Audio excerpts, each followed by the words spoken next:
Today is Tuesday, February 18th at 5:30 p.m., and I'm calling the Parks and Recreation Commission to order. At this time, if you please take a moment to check your electronic devices and make sure they're in quiet or silent mode, please. And Mr. Fisher, would you please do the roll call? Let the record show all commissioners are present. Thank you. And for those that can stand, please stand with me for the Pledge of Allegiance. I pledge allegiance to the flag of the United States of America and to the republic for which it stands, one nation, under God, indivisible, with liberty and justice for all.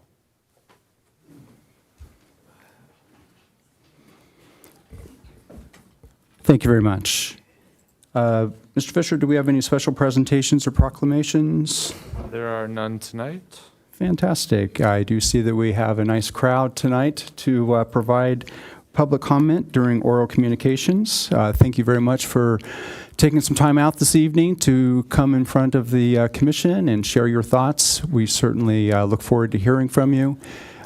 Keep in mind that during oral communications, we can only hear your feedback. You will all have 3 minutes to speak.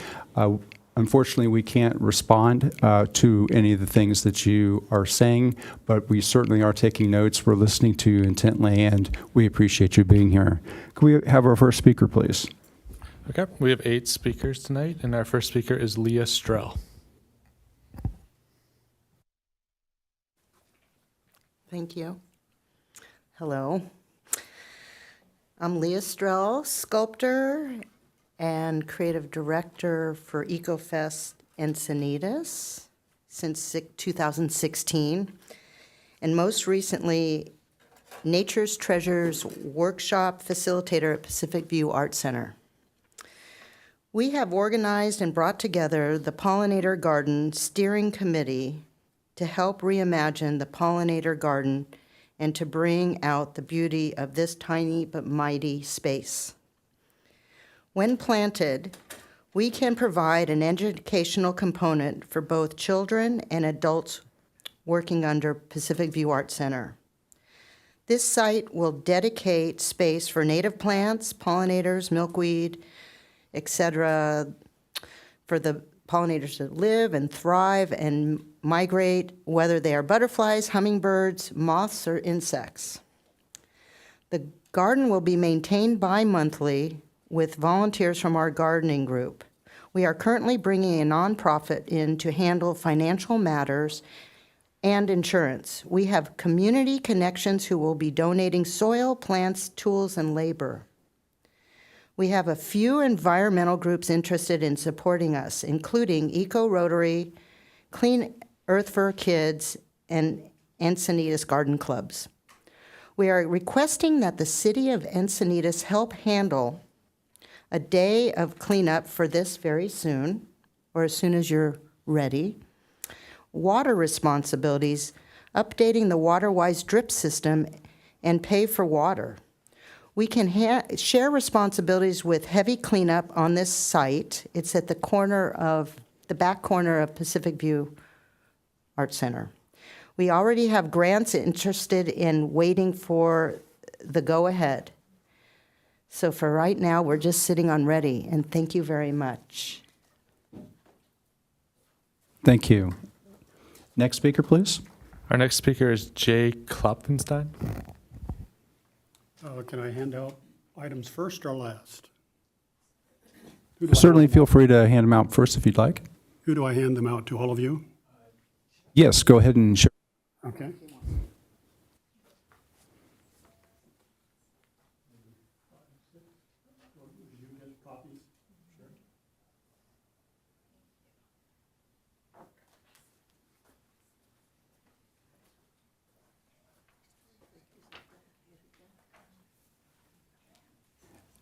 If you have one extra copy, you might even share it with our park director in the burgundy shirt right behind you. He's right behind you.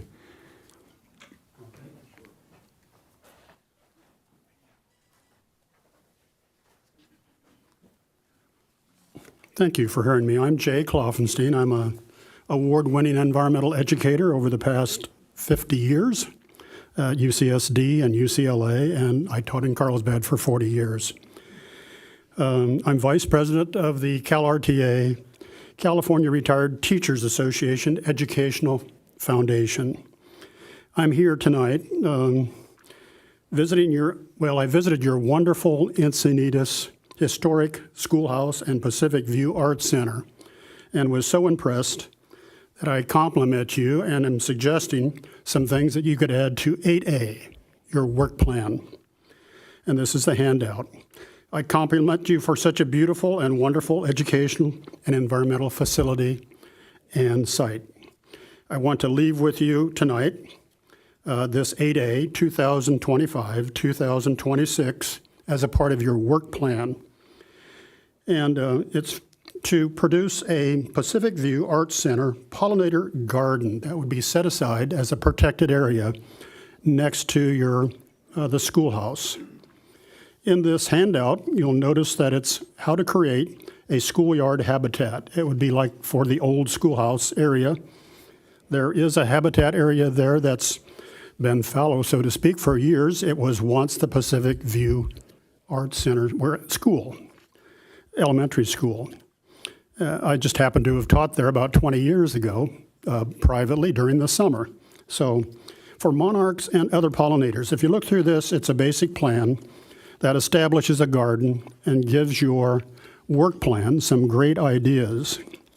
Along with it, using it for an outdoor learning classroom, and I would encourage you, over the years, your mayors have also made the Monarch Pledge and the Monarch Action Pledge, and you've done some great things in your community. So I've attached also a Monarch Way Station certification for this potential old school garden, pollinator garden.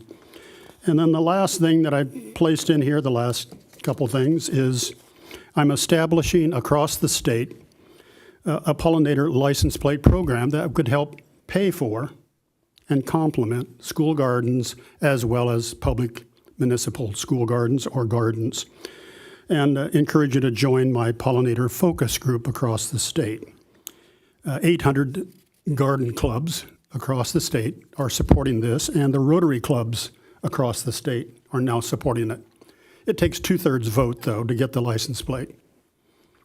Thank you. Look over my plans. Encourage you to think about them as your work plan.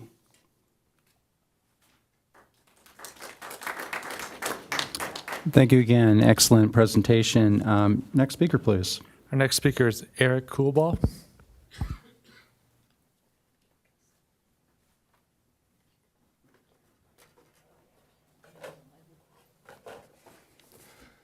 Good evening. I'm Eric Coolball, resident of Encinitas. I want to start by thanking the Parks and Rec Department, and specifically the Encinitas Community Center, for hosting an excellent pickleball venue. The improved lighting and top-of-the-line nets are truly appreciated by everyone who plays there. This excellence has made it very popular. A petition with 70-plus signatures has been submitted to the Parks and Rec Department requesting that management review the gymnasium usage every 6 months, along with the sign-in logs, to balance out gym usage across all interests. If you were to review the gym calendar for this month and just focus on open play pickleball and open play basketball, you would see the following highlights. Open play basketball is available 7 days a week, while open play pickleball is only available 4 mornings a week. Each week, there are 3 times more hours for basketball than pickleball. There are 9 hours of open play basketball on Thursdays. Non-open play basketball takes up the vast majority of the remaining gym usage. If you were then to review the sign-in sheets, you would find that there are regularly sign-ins for 40-plus pickleball players, which means 16 players on the court at any one time, while 25-plus are waiting to play. This greatly diminishes playtime and thus exercise benefits. Indoor pickleball is very beneficial for senior citizens. It is a low-impact exercise on wooden floors. It is addictively fun, which is great for mental outlook. It is highly social, getting seniors out and connected with others. It exercises the mind, tracking things like the score and people's names. And it's out of the sun. With the current wait times, many players are discouraged and more likely to stay home and perhaps even give up on playing the game. Providing more hours of open play during the week will enable groups to organize and spread out the demand, decreasing average wait times. This issue has been persistent for the last 6 months, apart from the Bobby Riggs Racket Club issue. On a related topic, there are 5 hours each week dedicated to open play pickleball for age 50 plus and 3 hours for all adult ages. There are at least 5 regular players over 80 and more than 15 over 70. If hours are rebalanced, please keep in mind that the 50 plus open play hours need to be restricted to that age group. This allows older citizens the option to play a less aggressive game. If you have reservations about granting the petition, please take the time to visit the gym during any open play hours, see the situation for yourselves. We hope to get you hooked on the game. Thank you very much.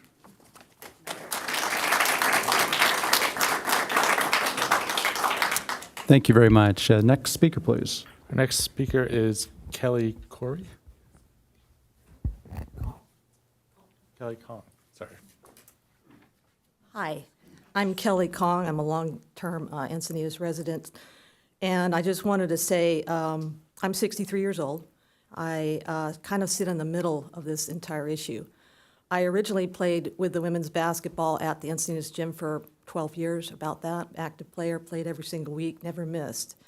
I aged out essentially, along with some of these other folks here that are athletes in their time and looking for other things to do. I found pickleball. So I started playing at the gym about 2 years ago and have seen an absolute explosion in the number of people coming. As you probably observed across the country, it's kind of just the sport, especially for folks that are getting a little bit older. I think we had probably numbers in the 20s consistently showing up for games, and now we're over 40. So that means a lot of people are sitting and waiting, but they're still showing up, which definitely says, hey, people really want to play. And we love to see the people in their 80s showing up, people in their late 70s, people with, injuries and handicaps that are still out there playing. So it's a great thing, and I'll just speak for that personally. I would like to say, besides maybe examining additional time slots for pickleball, maybe we could look at possibly a compromise, especially with women's basketball. So we have the open over 50s pickleball on Tuesdays and Fridays, 8:30 to 10:30. Then after that, the women's basketball has their lunch league. I used to be a member of that crew. I talked to them. I actually talked to them recently. I don't think anyone's here from that group, but I know they're talking about potentially losing their spot. And I'd like to vouch for the women that started that group, and it was a lot of time and effort to get that started. However, they know the numbers have dwindled. A lot of people have aged out, and what I would like to propose is looking at a compromise. For example, when we play on Tuesdays from 8:30 to 10:30, there's an open gym on the other side. It's not women's, it's just open basketball. Could we not even advertise on the calendar and have a schedule that's called shared? Court side one with it's like a moving fence in the middle, could be pickleball dedicated, and court two could be open basketball, but shared pickleball. So when they don't show up, which is most of the time, and that's just my opinion, I've just seen it, there used to be a guy with a coach, but rarely is anyone in there. So we're just playing on half. On Fridays, it's sort of the same situation. The women barely get enough to play, and I want them to still have time, absolutely. But if it was a shared space, we could leave the divider up, and if they don't show up, we could extend our time past 10:30 until the men come, which I think they typically do occupy the space. So I think it's worth looking at a compromise, especially with the group that comes in after us, which happens to be women's basketball. And I would definitely like to see if there's any possibility of extending days and times as well. Thank you. Thank you very much. Next speaker, please. Our next speaker is Alex Parsa.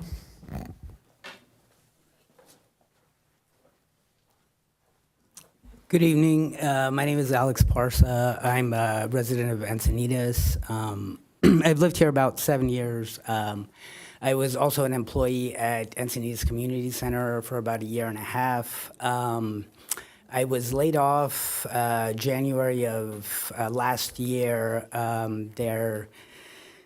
While I was there, I really enjoyed my time at the Encinitas Center, just due to playing basketball and like I know the pickle crowd as well. And you know, I'm just all for sports. I'm really I've always been raised with you know, athletics, and I come from a military background. My father was in the military, and just have the utmost respect for people. And I got extremely close to my coworkers, and we were friends, you know, during and off duty. And on one incident, I actually helped a friend who said that she needed me to be the cameraman for her mother, who was disabled and wanted to extend her disability insurance. So I went ahead and did that, and you know, when I got there, she said, "Oh, you know, this is my mom," and it was the first time meeting her, and she said that, you know, could you say that you're our family friend and things like that. So I was kind of doing things that kind of made me uncomfortable, you know, on the outside for people like that, and I'm just kind of going forward here. I was laid off January 24th of last year, and the same person that I was just speaking of put out a complaint about me. I don't know what the complaint was. I got a call from my supervisor saying that I should cancel the rest of my week schedule, and then I got a confirmation termination letter from the city. I came to speak with Jace Schwarm. She would not see me. She sent Roy Sapow. He said, in the contract it says we don't have to tell you why we're letting you go. It's just a termination thing. And Margaret went ahead and, you know, I think put forward everything that had to do with that. And it took a couple of months for me to get over that, and I still continue to play basketball at the center. And 2 or 3 months later, the same employee said that I was not there to play basketball, and I was there to, you know, I don't know what I was there for. And she put out a temporary restraining order, which Margaret came out and defended, which I don't know why that was either. So cameras at the facility would be really great. It's really important to have cameras, and thank you for hearing me out. I love the community center, and I love all sports. Thank you for your comments. Next speaker, please. Our next speaker is Ron Grimes.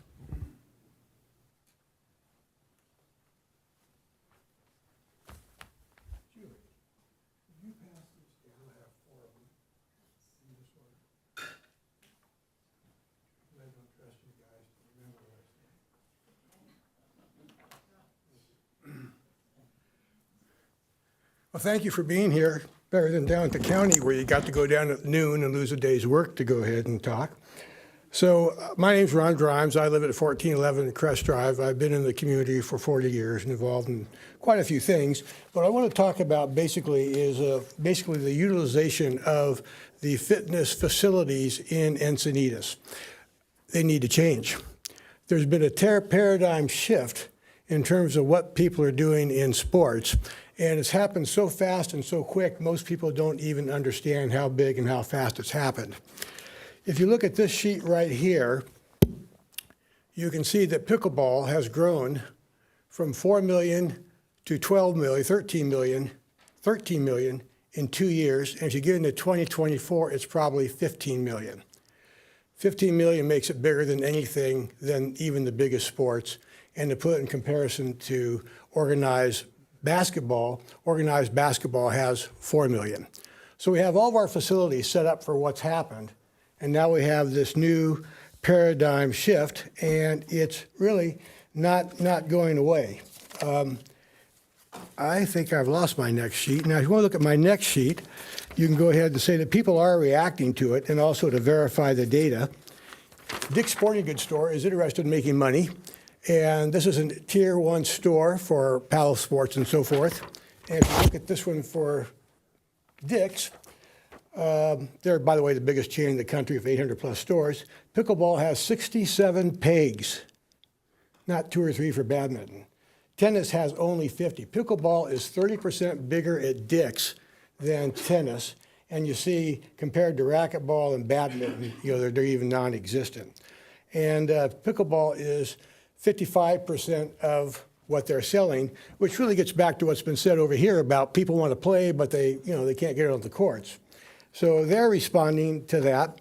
And so where do I go here? So I think the overall thing here is, why is this going on? Well, anybody can play pickleball. Now, I heard about old people like me playing pickleball a few moments ago, but young people play, women play, boys play, girls play, all ages play.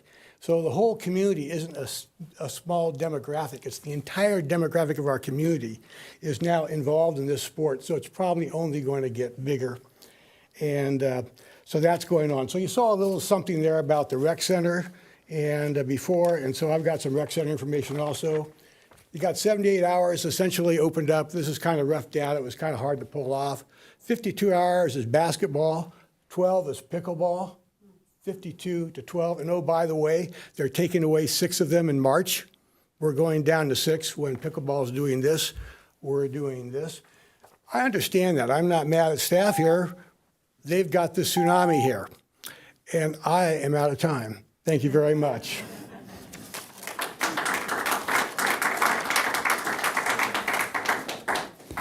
Thank you very much for your comments. Our next speaker, please. Our next speaker is Dennis Gile.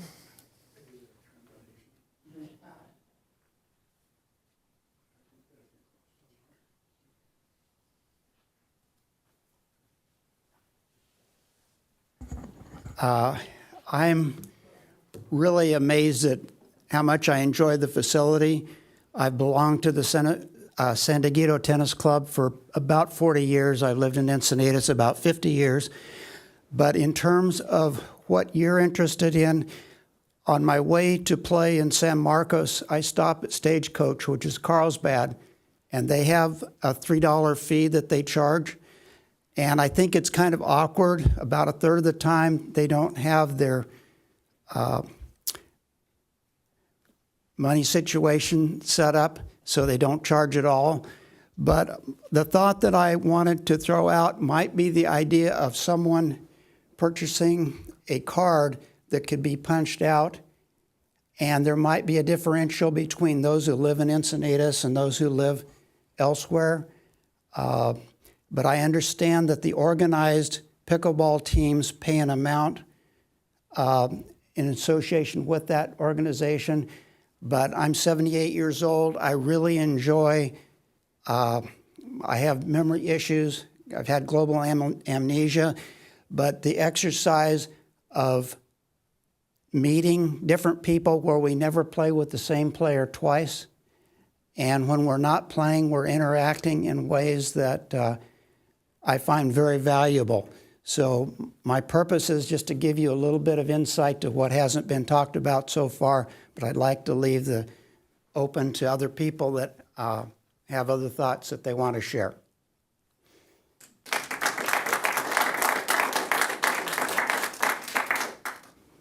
Thank you very much. Any other speakers? Yes, so our final speaker is Daniel Mangus.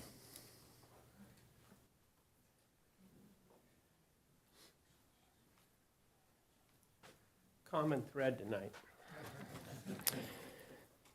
Hello, I'm Daniel Mangus. I'm a 50-year resident here in Encinitas and a homeowner here as well. I love the city and all the opportunities that we have to enjoy it, and I want to thank all of you for helping make that happen, because I know it's Parks and Recs that spend the time and sit on the committees and get things done, so thank you for that. I've been playing pickleball at the community center for a little over 5 years. When I heard about it, I kind of poo-pooed it, didn't want to do it. My wife talked me into it. I'm glad she did, because it's something now I can do with her. and there's not a lot of things we can do with our spouses together as sports. This is one sport that's kind of magical like that. You can play with young, you can play with old, you can play together, and you can play against each other. And that's kind of fun too. Now, first and foremost, I'd like to give a big shout out to the committee for the new lights. That was huge. A lot of us couldn't see.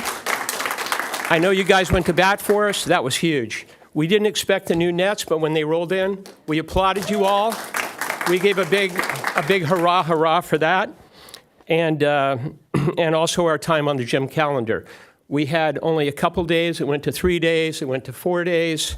It's still very limited, but it's all very appreciated. I want to tell you that. So my time tonight is like the others. I'm focusing on more pickleball time.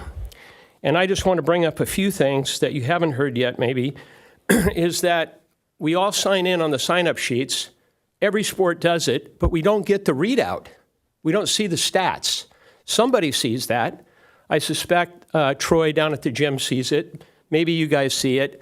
But I would be interested, and I think we all should have those stats available to us to find out how many people are playing pickleball every week or every month or every 6 months. How many people are playing basketball? How many people are going to leagues? How many people are signing up? How many kids camps? What's the income? What's the whole layout? And maybe it's available. I've just never seen it, and it should be available for all of us since we're all tax-paying citizens. I'd like to compare all those sports and the time slots, which some have done, and the participation levels on all those slots, and that we could allocate those time slots based on the participation. If you look at the calendar, as you've heard, there's a lot more basketball than pickleball, and understandably, but it's grossly unbalanced now, grossly. For example, the 2 courts we've heard on Tuesday, and the basketball courts just sent empty. Kelly gave a great suggestion of maybe we should even share it. We've offered that to the staff. They said, no, we can't do that. We don't know why, but it goes unused. It's very frustrating for those of us that are there day in and day out. Thank you very much.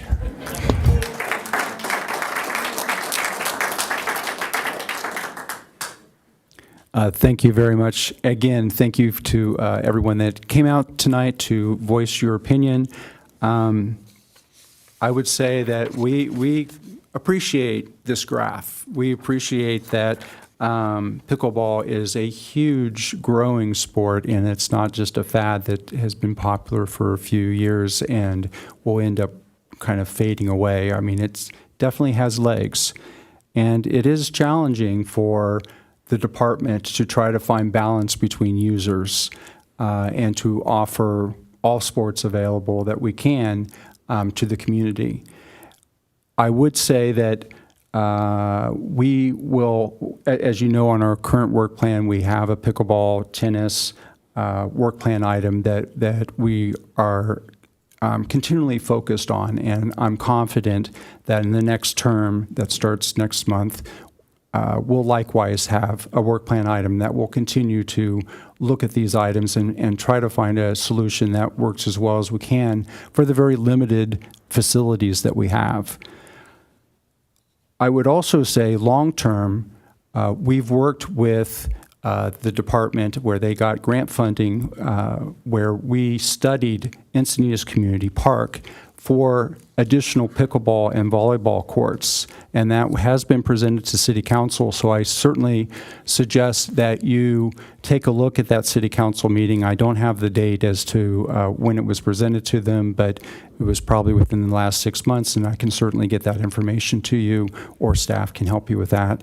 But from a long-term view, we need more pickleball courts, and we've already determined that we can add more pickleball courts to the Encinitas Community Park. However, what I would recommend, particularly right now, because they're in the strategic planning portion of the City Council setting their budget, is to go to City Council like you are right now and express your interest in them funding that, because although we know that we can build it, we don't have any money allocated for building it or even any plan to build it. So I think if we continue to think that pickleball is going to be this, then I think that we should start looking long-term that we definitely need more courts than what we currently have in the city. And I would say a good way to start that process is to let your voices be known to City Council that you would like to have more pickleball courts in the city. Again, thank you very much for your time. At this point, we're going to go ahead and move on to the next item on the agenda. Certainly don't feel obligated to stay. You're certainly welcome to leave. You've reached the most exciting point of the entire evening here. Again, thank you for coming.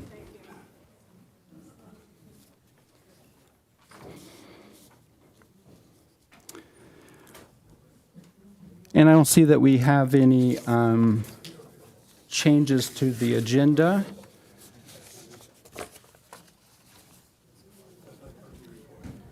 So let's move on.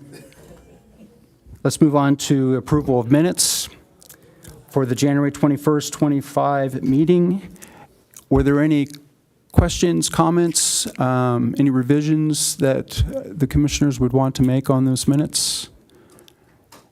If that's the case, may I have a motion to approve the minutes for January 21st? I move to accept the minutes. Thank you. We have first motion from Commissioner Quinn, and may I have a second?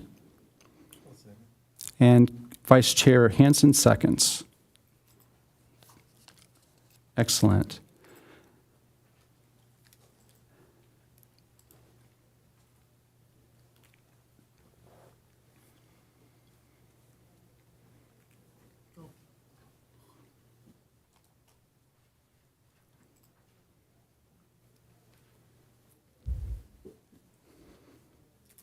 And thank you for the two commissioners that realized that they should abstain since they were unable to attend last meeting. Appreciate that. Oh, okay, great. Thank you. I'm sure. All right, moving on to the work plan. If we could bring that up on the screen. All right, so first of all, I wanted to thank all the ad hocs for your time to actually draft outcome language for this year's work plan. Having them drafted and submitted to Manager Norgard in advance certainly expedites this process of reviewing and improving this year's work plan. So thank you so much for taking the time to do that. With regards to reviewing it, what I'm going to do, since a lot of these have already kind of been reviewed the first time through, is I'll just announce the work plan number, and if the ad hoc would like to add any additional updates or comments regarding that work plan item, you can certainly do that at that time. And then other than that, we'll just continue on to the next work plan item. The other thing that I would like to just kind of mention as we go through these work plan items is for us to start thinking, we'll have most of the commissioners back, except for my vice chair here, which I'm going to definitely miss. Start thinking about, is this a work plan item that should be moved over in some form or another, perhaps in a different projected outcome than our original projected outcome for this year, onto the next work plan item. So something to kind of think about on that as well. So we'll discuss that as we go through each of the work plan items too. So the first one, this is basically one that appears on the work plan every year. Does the ad hoc members have any additional comments they wish to add? And anyone have any revisions to the copy? And this is a work plan item that I would think is an automatic, obviously, to have on next year's work plan. All right, moving on to work plan item number 2. Does ad hoc have any additional information they wish to share? And any changes to the copy? All right. And again, based upon this being kind of outlining our ambassadorial duties as commissioners, as well as our involvement in the holiday parade, this would be something that we would move on to next year's work plan as well. Number 3, identifying guest speakers. Does the ad hoc have any additional comments?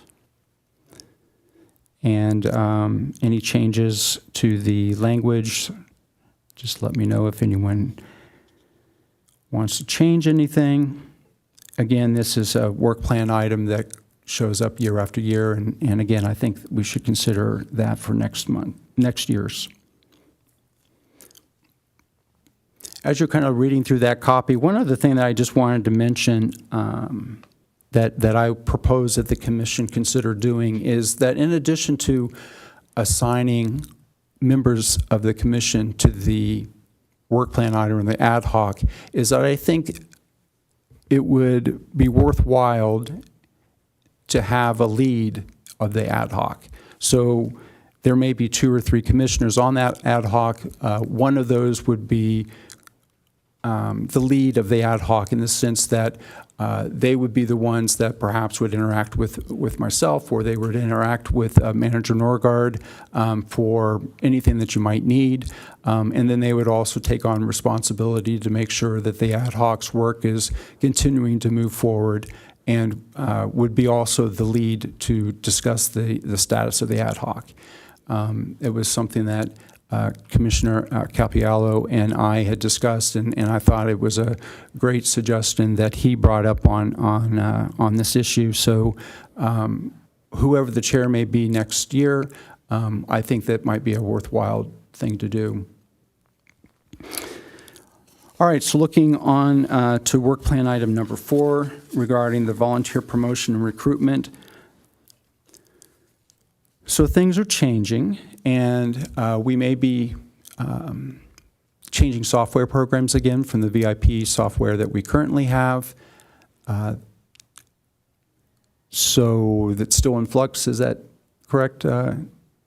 It's been determined that it will be changing to better impact. It's just a matter of time for the IT department to organize the new software. Okay, thank you. And do you see any role that the commission may play with regards to that transition, or is that pretty much just an IT thing? Primarily, it will be an IT change, but if someone from the commission wanted to participate in spreading the news or helping to support the annual event we have for volunteers, that could be helpful. Okay. So yeah, maybe we'll refocus that to be an ad hoc that might support the annual event as a possibility there.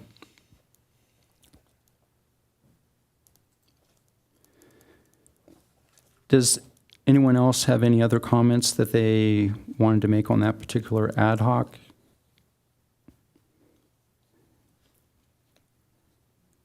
All right, so moving on to number 5. So this is moving along. It's not moving as quickly as everyone would like, but it continues to plod forward, and it would be something that is going to continue into this next year, and hopefully we'll get installation of the equipment into Orpheus in Glen Park by the end of 2025. So I see this as something that will continue to move forward, and it will be slightly different with regards to our original projected outcomes, but I think that we can continue to look at playground equipment replacement opportunities when it comes up, and we don't have anything in the near future that we have either on the schedule or with regards to really having additional funds that would be available to kind of pay for another playground equipment replacement. And for those that may not know, we do have a fund that generates income that's specifically earmarked for City of Encinitas playground equipment replacement, and it's from cell towers or cell tower, or is it a combination of towers? Multiple cell facility leases. Okay, so basically the lease payments that those cell towers are on city land, those lease payments have been earmarked for playground equipment replacement. So it's nice that we do have a fund that has some recurring income in them to cover those expenses. As a member of the ad hoc, I don't have any additional comments on that particular one. Nothing from you. Okay, great. So moving on to... Excuse me, Mr. Chairman. Yes, sir. Is there a budget that should be, like a line item budget that would be in the work plan, or revenue from the cell towers, or cost of the equipment? Should that be in the work plan, or is that something that doesn't belong there? And is your question like the new playground equipment replacement, or what do you mean? What cost? Well, the new stuff that's going to Glen Park and Orpheus and so forth. Well, those costs are not really determined just yet, just because the consultants are still kind of in process doing that. The majority of the cost is in the playground equipment itself. The athletic equipment is more secondary. And then, of course, beyond just the equipment, it's the cost of installation and the studies and so forth that are involved as well, that have a cost. This particular project, some of the money is coming from a grant that Manager Norgard and his team had applied for and received, and it was an amount of total of $600,000, and that was to cover playground equipment at Wiro and Orpheus. And we've had kind of an issue at the Glen Park because of the flooring really deteriorating due to usage, particularly next to a sand volleyball court, that has required us to replace that playground equipment at this time. I think it's probably more of an operational thing for the parks operation team to deal with the actual money component of it. I think I don't think it necessarily needs to be something that we detail out in the work plan. Thank you for your thoughts, though. Moving on to number 6, the pickleball and tennis court, and as we can see tonight, it's still a very hot topic, and I think is going to continue to be so, particularly with the issues with Bobby Riggs having to decline their number of courts. So this is obviously something that we would want to take a look at next year, and I would say that we would also want to include not only the courts that are outside, but also the courts that service the community at the community center. And I think that there were some great ideas that were presented tonight. A fee structure might be warranted, or punch cards, or we do have some sister cities that do that currently. Something that is somewhat minimal in cost. It wouldn't necessarily keep somebody from participating. Something to look at. The challenge with regards to the gymnasium at the community center is that we want to provide a wide variety of sports. And we want to provide, not only pickleball, but also basketball and other activities that would use that gymnasium. So that's always a challenge, to try to balance the needs of the community with regards to what seems to be the right number. So I think that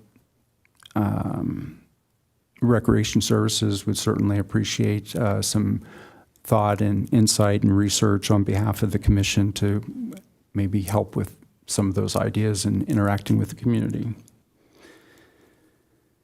Does anyone have any changes to the copy for this particular outcome on number 6? No, but I wanted to point out that the scope of this action item was the outside courts at Cottonwood Creek and Moonlight. And so I don't think it was the ad hoc's purview to address anything dealing with the community center courts. And I know some good speakers today. So I just want to be able to note that because we don't have the actual work plan originally. This is sort of the outcome. But I would be for exploring if that's something that staff wants us to look into next year to include that, the community centers courts. Thank you. Yes, absolutely. Yeah, our purview was exactly that, just looking at those outside courts in particular. All right, moving on to number 7 on our pop-up parks. Any comments from the ad hoc? Any updates or any revisions to copy? I think this is particularly a good thing to continue to move forward. It's a good opportunity for us to get out as a commission, to meet with people, particularly the pickleball court and games that we have on the 101. I think people have really started to enjoy that and hopefully look forward to it. So again, this is another work plan item that I think might be worthwhile to carry over. Any other comments on this particular one? All right, moving on to the trails. Any changes to the copy or any updates from the ad hoc? I know that the Encinitas Trails Coalition had a meeting just recently, about last Monday or something.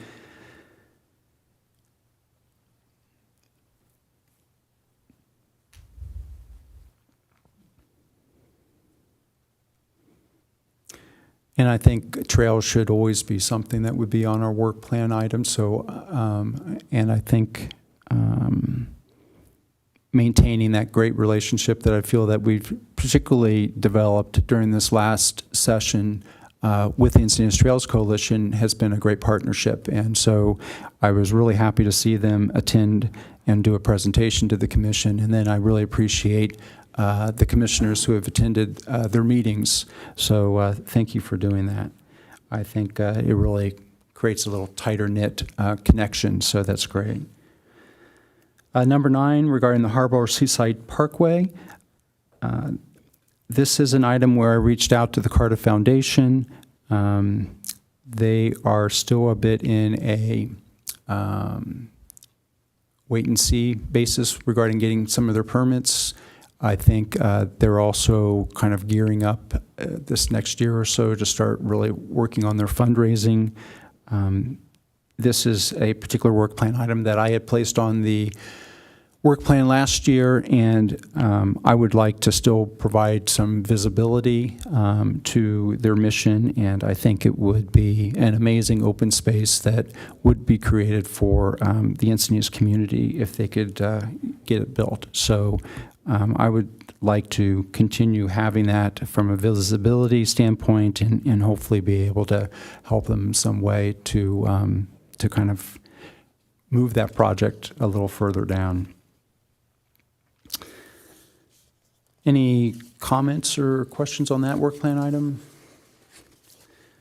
All right, we're down to 10. So this is support of Friends of Encinitas Parks, and it's actually called the Encinitas Project now. And thank you to Vice Chair Hansen for his efforts on reinvigorating the organization. There's lots of exciting things happening, and I think we're going to see a lot of great things happen in this coming year. And I would like to continue to see the commission support it in an energized way. So any comments or questions from the ad hoc regarding the writing? Okay.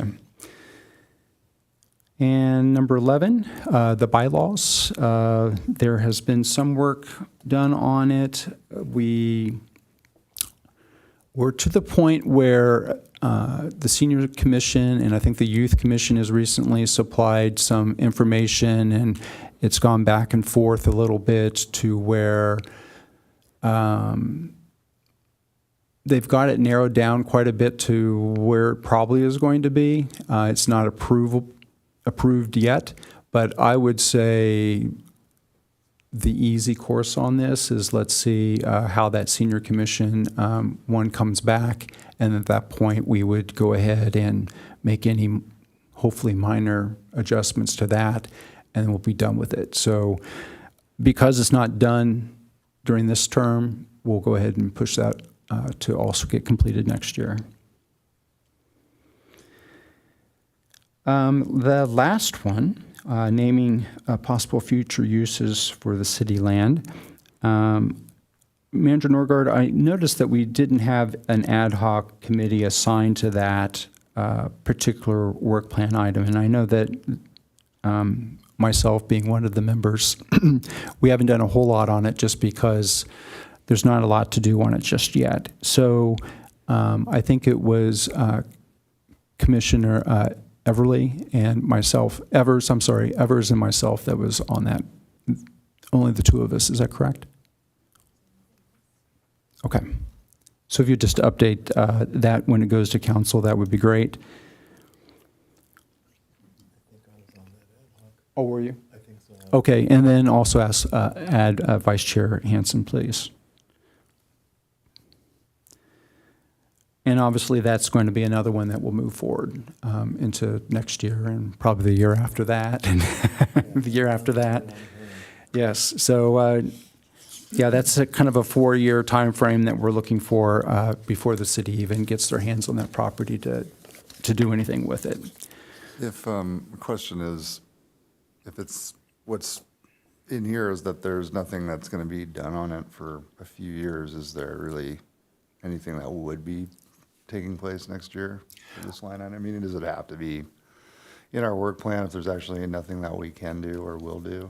Well, I think that's a very good question, and I do feel like there are a few issues that we can hammer out, and I think the first one is really to start reaching out to some of the tribal members in the area and start gaining their input on naming, and that's a process that may take some time, and I think if we could hammer that out, I think that would be a great thing to do as a minimum for next year to at least have a name to call it, and then maybe the year after that we'll work on more detailed plans.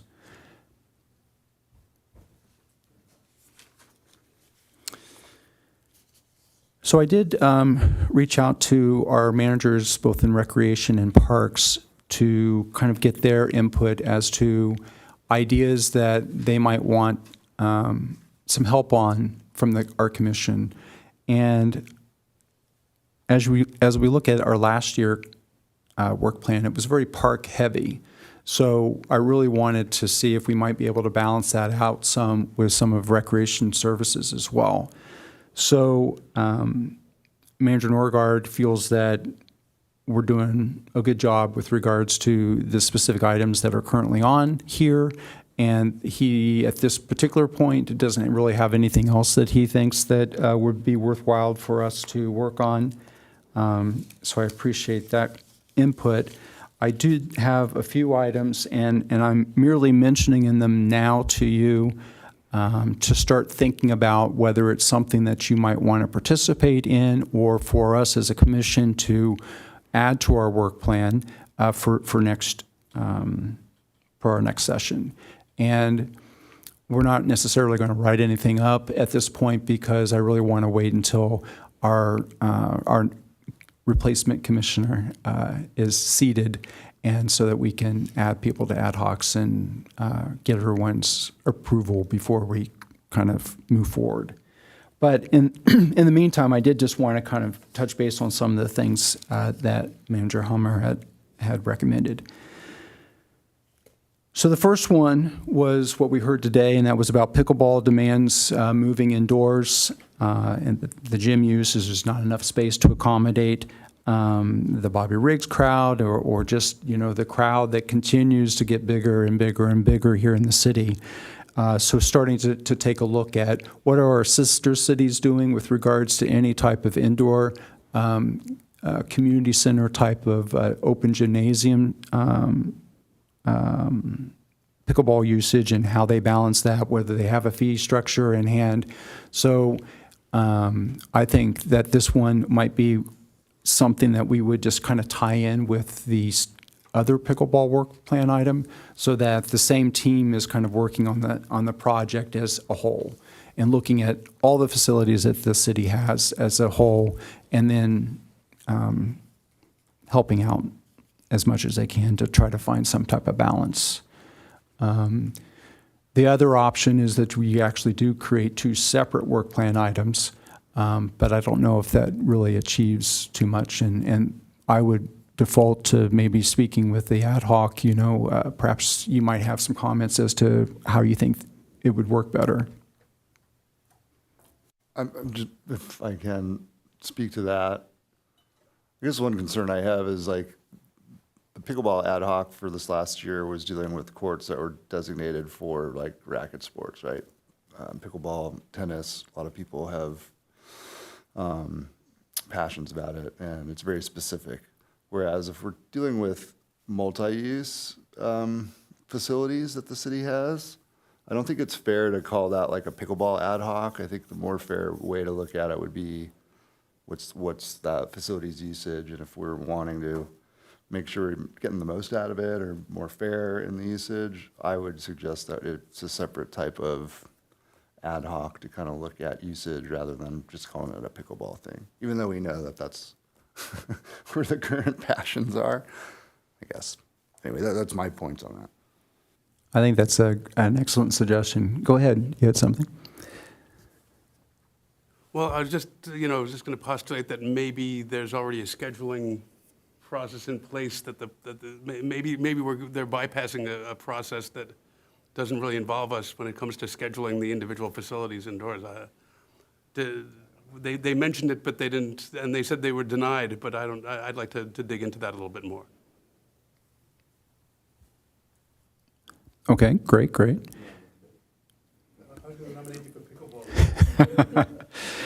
Well, I would say you have certainly opened up my mind to consider that could be a very good idea, that because we're really looking at it from a multi-use standpoint, that it might be worthwhile to have a separate ad hoc for that. But I think also it might be worthwhile to have some shared members that would be perhaps in both, so that there's some communication.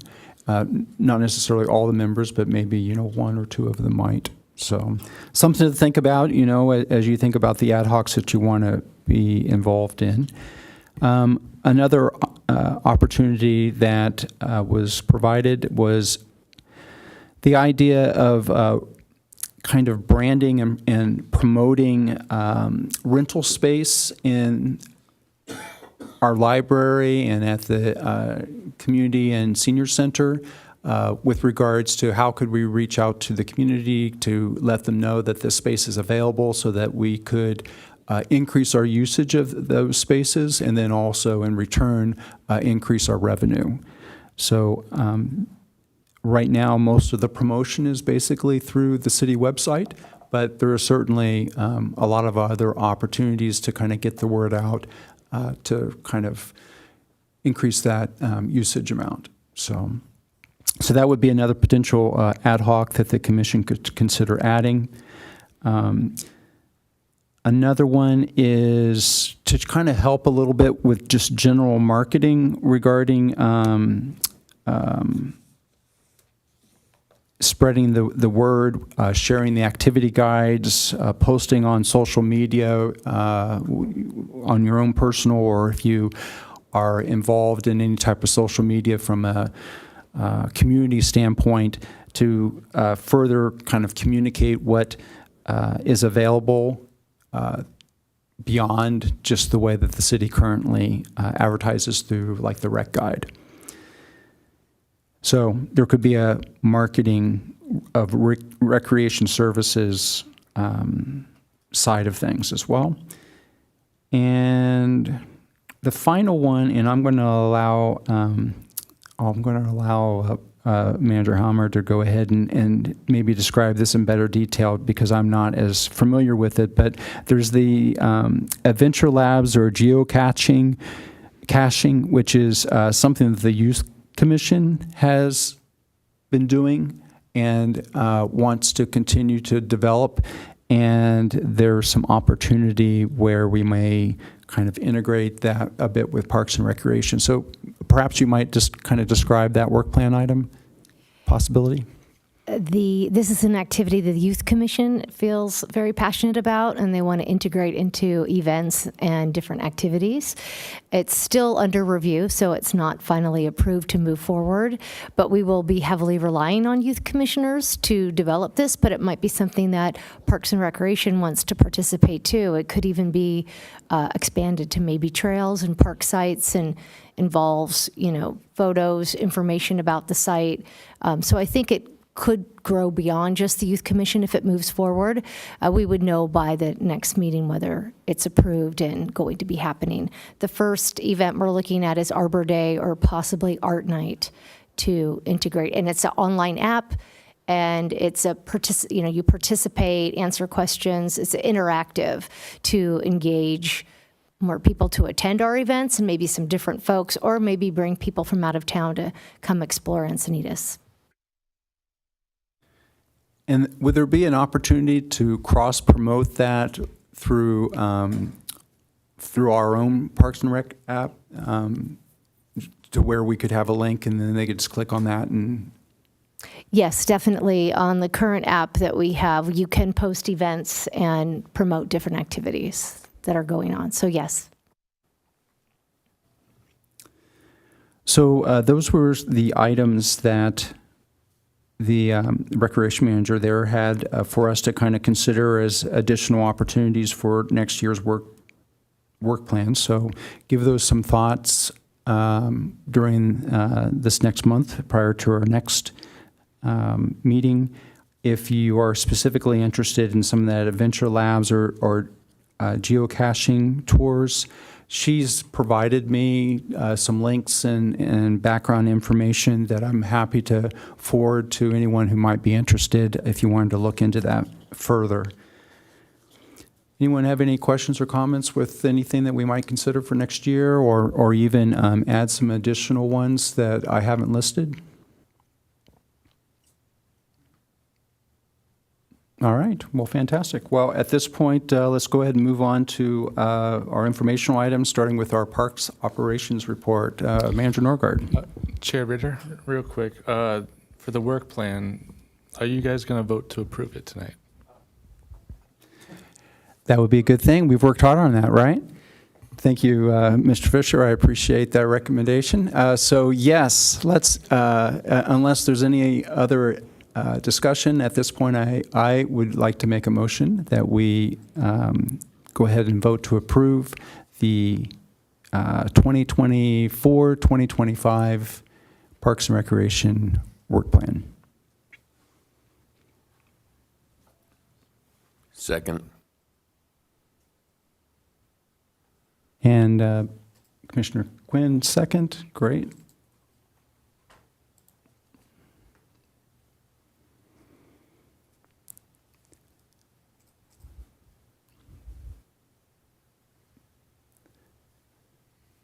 All right, motion passes. And congratulations for a good year done. It was a very robust year this year with lots of interesting topics that came up even beyond some of our work plan items. So I appreciate everyone's involvement and enthusiasm. Now let's move over to the operations report. Thank you, Chair Ritter. Just a couple items tonight. One, we're steadily progressing toward some maintenance that is needed at the Encinitas Community Park Skate Bowl. It's something that we've been working on for quite a while. The bowl is cherished and loved by many in the community and throughout the world, for that matter.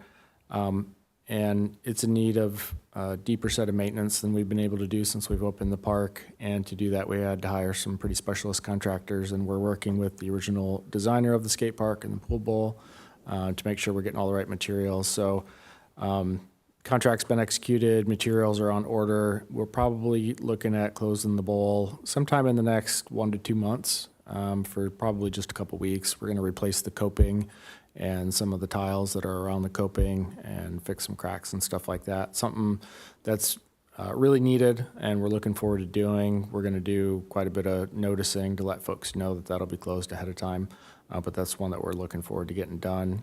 Earlier last year, we performed some maintenance on the bigger part of the skate park itself to fix some cracks and fix a couple of the features. So this will get us up and running and last for quite a long time.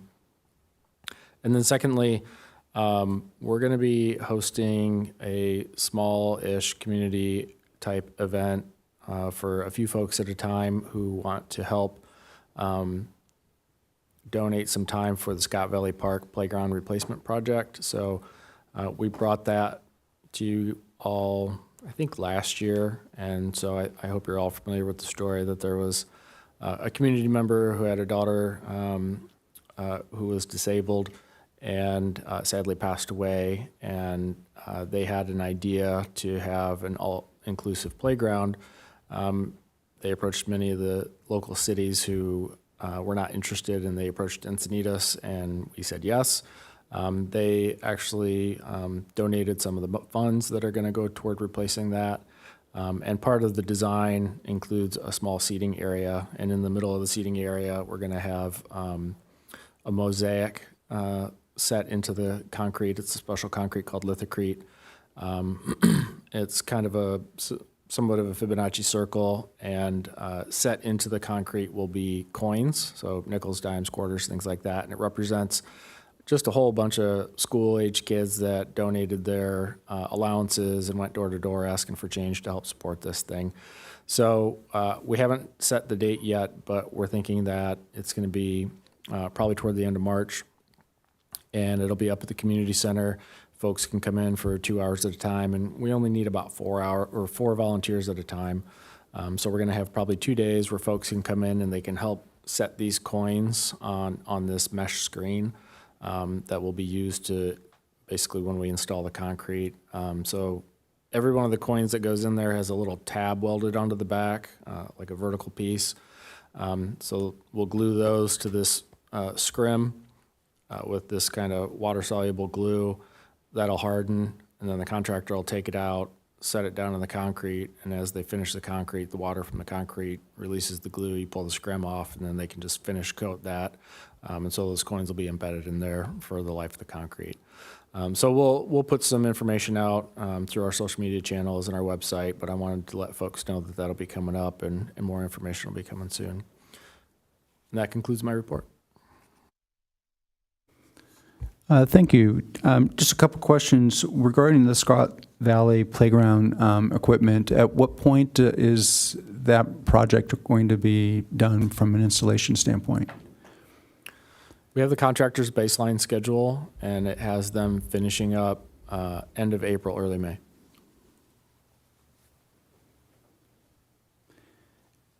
And then has the habitat stewardship contract been signed for the native plant demonstration project now? I know that contract's been awarded. I'm not sure if it's been fully executed, but we've already started working with the consultant on staging and next steps. Fantastic. And then the retrofit of the Carter Sports Park, is that done now? That project is fully complete. Okay, fantastic. Well, thank you. Any questions or comments? All right, let's move on over to Recreation Services, please. The community grant program is now open for fiscal year 26. So that is online and closes on February 27th. If you have any questions, you can email cgp@encinitasca.gov or access the website at encinitas.gov/CGP. We also have our Explore Encinitas activity guide wrapping up. That is the spring activities. They will be viewable online tomorrow, so you can go into the ActiveNet software to see what we'll be offering. The digital guide itself will be on the recreation page by Thursday, February 27th, and the activity guides will be mailed to residents and available at the Encinitas Community Center on Saturday, March 1st, with registration opening on Monday, May 3rd at 8 a.m. If you know any residents or families, this is where summer camps get included as well. So it's a very popular first day of registration, and we just want to make sure everyone's aware and can get in that queue so they can secure their sites. Also, just to save the dates, I already mentioned Arbor Day. That's going to be Saturday, April 5th at Cardiff Sports Park, same day as Art Night in the evening. The Spring Egg Hunt is Saturday, April 19th at ECP. And our tentative volunteer appreciation event will be Tuesday, April 29th for volunteers who have participated in the past year. Thank you. Thank you very much. And for the commissioners, make sure that you reserve that date for the egg hunt because it's really fun. So we have the opportunity to kind of get in the middle, and it's so fun to see the kids come running into you like crazy. So definitely a fun event to attend. Thank you very much for all that information. Any questions or comments for Recreation Services? All right, at this point, we don't have any additional agenda items, commission member initiated agenda items, no future agenda items. So let's go ahead and work at roundtables at this point. So keeping the tradition moving forward, why don't we start at the far end, and then we'll just work our way down. Thanks, Chair Ritter. Just want to say thanks to Commissioner Hansen, always wearing a nice shirt and being a good example for a commissioner and keeping going with the Encinitas project.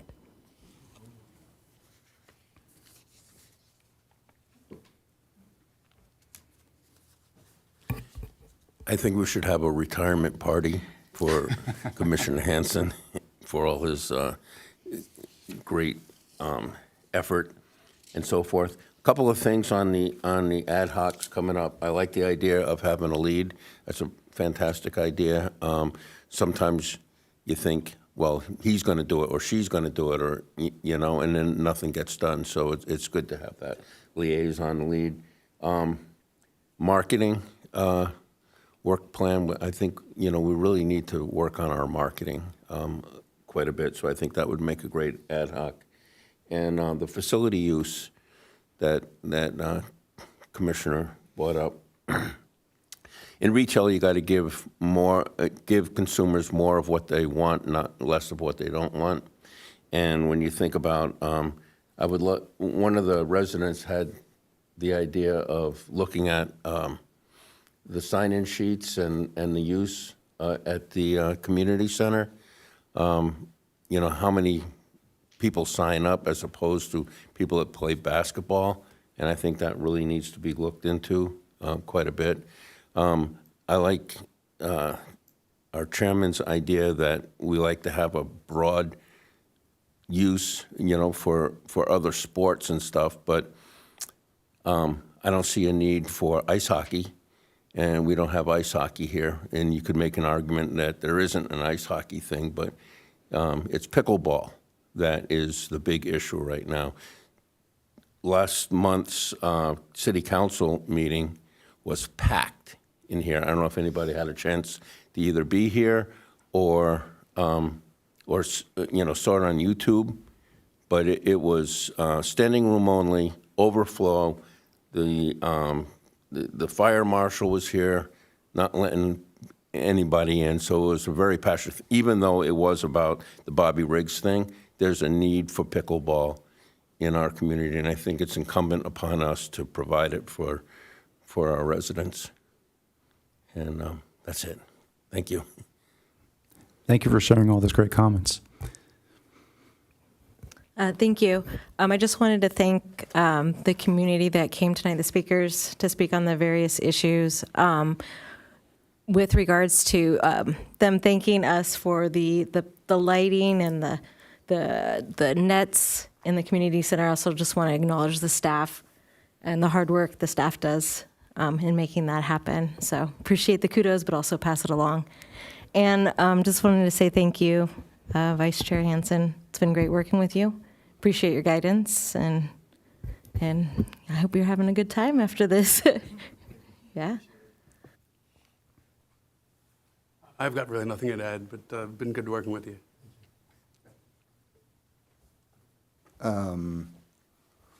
That year went by very fast, and I want to say thanks to Vice Chair Hansen for kind of helping me get acquainted, and Chair Ritter.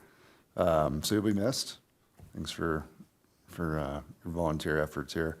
And I'm looking forward to the coming year with more knowledge to build upon, and hopefully better efforts to be made and improve the city that I love.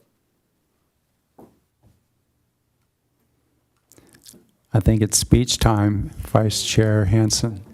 Speech. Speech. It's been a wonderful experience working with all of you and all you guys, and I've really enjoyed the time. I'm going to miss it to some extent, but other things to do, so we'll move on. Thank you, everybody. All right, I'll wrap up with just a couple thoughts. There was kind of a last-minute suggestion on an ad hoc for a pollinator garden ad hoc, so I think we should also keep that on our radar for next month when we start thinking about it. And obviously, we have good documentation to start with, so they have provided us a good start.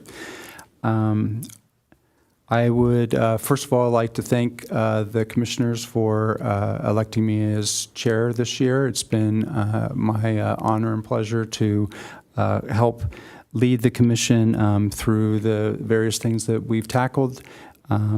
So I would also say that I would like to thank staff. The managers are fantastic. They're wonderful to get guidance and input from, and they're always available and have been really so helpful for me to do what I've done up here. So thank you very much. Thank you to Mr. Fisher over there for helping me stay on task. So even tonight, he made sure that I was doing what I needed to do, so that's fantastic. And then finally, my buddy here, Vice Chair Hansen, we actually joined the commission together 4 years ago, and it's been a pleasure to serve with him the entire 4 years, not only as commissioners, but also becoming good friends. So I've really enjoyed that as well. So that's probably what I'll take even more out of the experience. So certainly appreciate your wisdom. He's been involved in the Encinitas community for decades, providing service to our community, and certainly very much appreciate that. And more recently, the work that he's done with the patrons of Encinitas Parks, which has become the Encinitas Project, is fantastic. And so really looking to continue to build on that and work with you to make that a great organization that will benefit our Parks and Recreation Cultural Arts Department. So the good news is though I may lose him as my buddy here sitting next to me at these commission meetings, he will continue to be with me on the Encinitas Project Board. So that's good to know. With that, I also just wanted to finally say thank you to the commission in general. You guys have been great. I appreciate your hard work. I appreciate your responsiveness and when I send out requests. So, you know, it's all a big team effort here. So thank you so much. And with that, at let's say 6:49 p.m., I will go ahead and adjourn the meeting.